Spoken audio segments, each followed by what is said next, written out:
असली जो है कश्मीरियत उसी पे हमेशा दर्ज देते थे।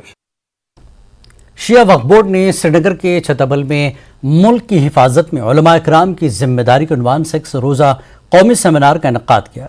इस सेमिनार में मुल्क भर से उलमा इकराम ने शिरकत की। शिया personal law Uttar Pradesh board के सदर मौलाना सयाम मेहदी, बोर्ड के जनरल सेक्रेटरी मौलाना मिर्ज़ा यासूब अब्बास, ऑल इंडिया शिया उत्तर प्रदेश हुसैनी फंड के जनरल सेक्रेटरी सैयद हुसैन मेहदी रजवी थे।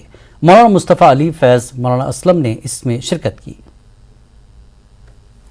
और आज यहाँ पहुँच के बहुत अच्छा लगा। जिस तरीके से ये प्रोग्राम मुनक्किद हो रहा है, ये सिर्फ कश्मीरी भी नहीं बल्कि पूरे मुल्क में मुनक्किद होना चाहिए, इसलिए कि वतन से की मोहब्बत में उलमा की जिम्मेदारी बहुत बड़ी चीज़ है।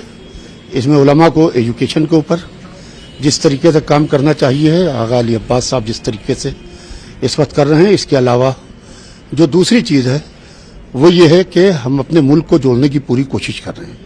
मैं क्योंकि मेरा ताल्लुक़ ऑल इंडिया शिया पर्सनल लॉ बोर्ड से, लिहाजा ये मेरा मुहर्रम के बाद तीसरा सफ़र है कश्मीर का, ऊपर कारगिल से लद्दाख से लेके नीचे श्रीनगर तक के।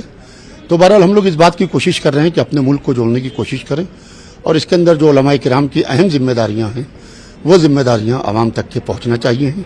मेन एजुकेशन के ऊपर काम होना चाहिए, और जब हम एजुकेशन के ऊपर काम करेंगे तो उससे हमारी मिल्लत की इस्लाह होगी, और हमारी मिल्लत और हमारा जो यूथ है, जो कल का फ्यूचर है, वो आगे बढ़ सकेगा।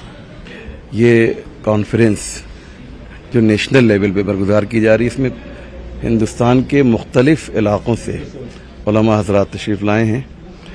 और हम सब जानते हैं कि जब किसी भी इलाक़े में हालात कशीदा हों और कंट्रोल के बाहर हों, तो उलमा की ज़िम्मेदारी होती है कि वो आगे आएँ और मोहब्बत और पीसफुल की जो फ़िज़ा है उसे कायम करें।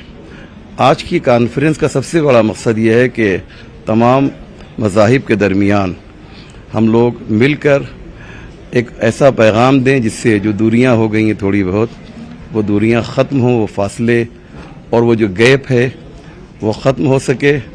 और इंशाअल्लाह जैसा कि आप देख रहे हैं, ये प्रोग्राम अभी जारी है, कॉन्फ्रेंस अभी हो रही है। इंशाअल्लाह इसमें हमारे उलमा यही पैगाम देंगे कि मज़हब हमें आपस में दूर रखने के लिए नहीं कहता, बल्कि हर मज़हब का ये मैसेज है, ये पैगाम है कि सब मिलजुल कर रहें।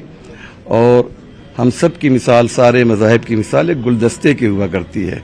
उसमें चंद किस्म के फूल होते हैं, तब वो गुलदस्ता बनता है। एक फूल होगा तो गुलदस्ता नहीं होगा। और फ़ारसी में कहते हैं कि हर गुल एक बुए ख़ास सी दारे, हर फूल की एक मखसूस खुशबू हुआ करती है। हमें यही बताना है कि वो हिंदू हो, मुसलमान हो, सिख हो या ईसाई हो, ये अलग अलग नाम ज़रूर है, लेकिन हर एक की एक ख़ास खुशबू है, और इस खुशबू को हमें जानना चाहिए और एहसास करना चाहिए। सयाहती मकाम अहरबल कुलगाम में कुछ दिनों से